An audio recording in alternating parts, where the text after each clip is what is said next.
Alors, le corrigé du numéro 19, page 183, donc à chaque fois en étant dans un repère, vous aviez les coordonnées de 4 points et il fallait dire si les vecteurs AB et CD étaient égaux. Alors, quand est-ce que des vecteurs AB et CD vont être égaux? Bah, évidemment, quand ils vont avoir les mêmes coordonnées. Donc, c'est ce qu'on va regarder ici. Donc, on va calculer, si c'est vraiment pour vous faire calculer des coordonnées de vecteurs. Donc, on va calculer les coordonnées de AB, les coordonnées de CD et regarder si oui ou non on trouve la même chose. Donc la formule qui donne les coordonnées de AB, c'est l'abscisse de B moins l'abscisse de A. La même chose en ordonnée, l'ordonnée de B moins l'ordonnée de A.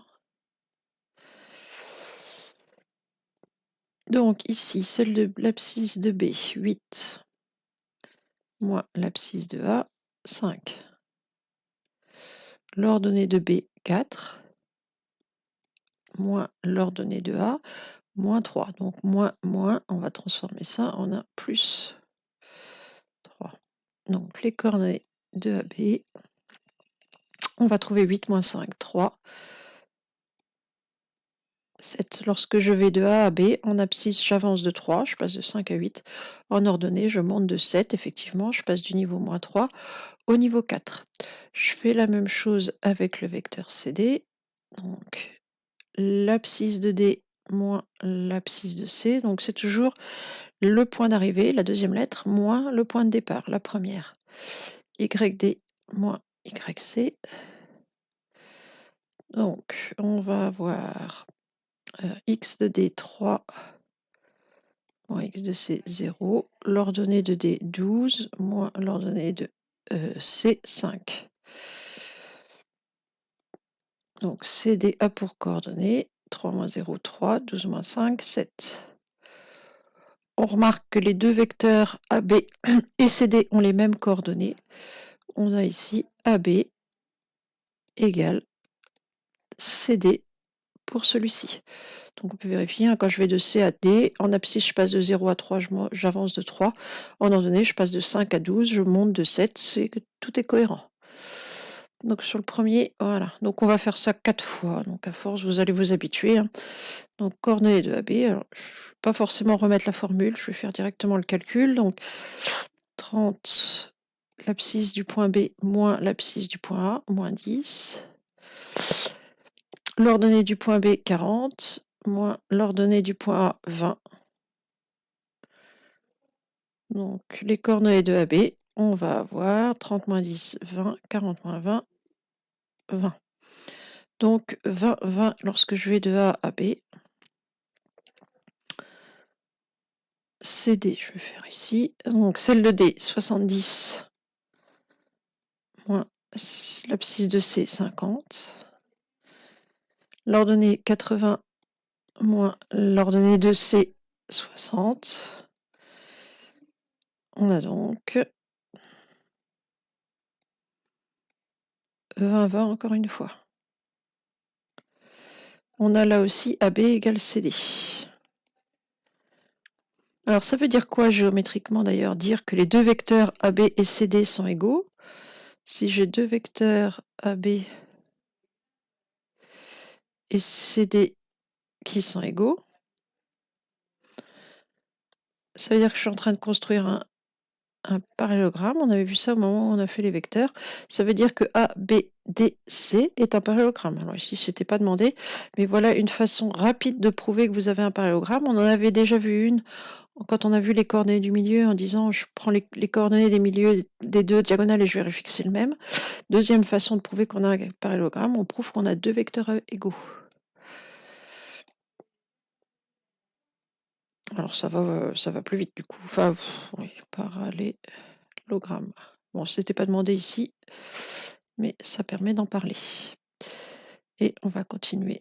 Donc les deux autres, alors, je vais recopier. Alors, moins 5, 4, moins 6, 7. Moins 5, 4.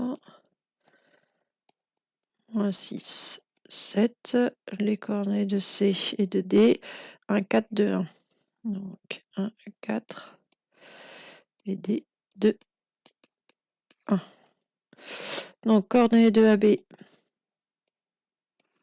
Donc celle de B d'abord, moins 6, moins l'abscisse de A, moins 5. Donc moins 5, je vais mettre un plus 5. Ordonnée de B, 7, moins ordonnée de A, 4. Donc je vais avoir moins 6 plus 5, ça fait moins 1. 7 moins 4, ça fait 3. Donc je recule de 1, effectivement, je passe de moins 5 à 6. Par contre, je monte de 3 et effectivement, je passe de 4 à 7. Même chose pour CD.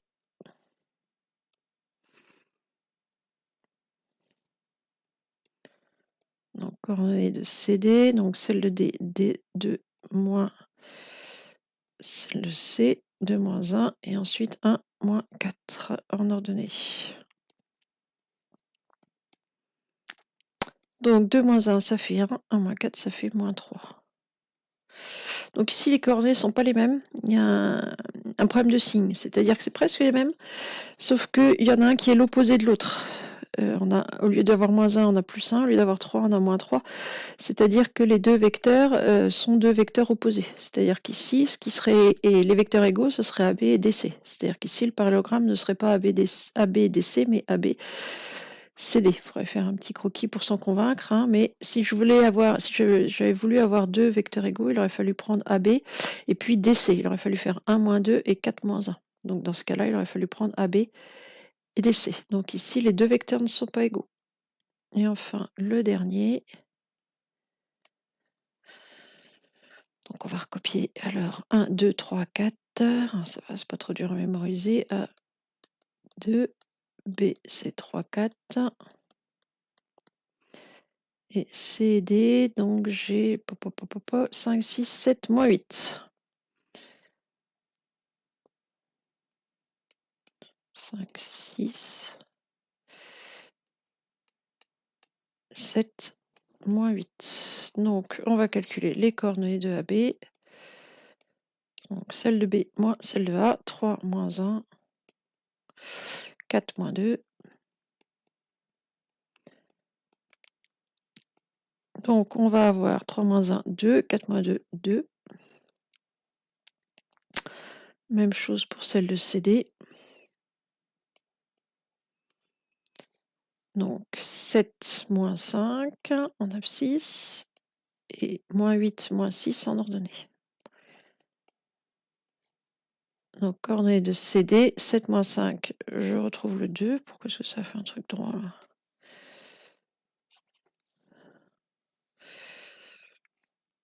Donc 2, et puis moins 8 moins 6, par contre on est à moins 14. Donc ici les vecteurs, là encore, ne sont pas égaux, puis ils sont même pas opposés, là franchement, ils n'ont rien du tout en commun. Voilà, donc normalement avec ça, vous êtes capable de calculer les coordonnées d'à peu près n'importe quel vecteur. C'est des soustractions. Allez, on en reste là pour celui-là.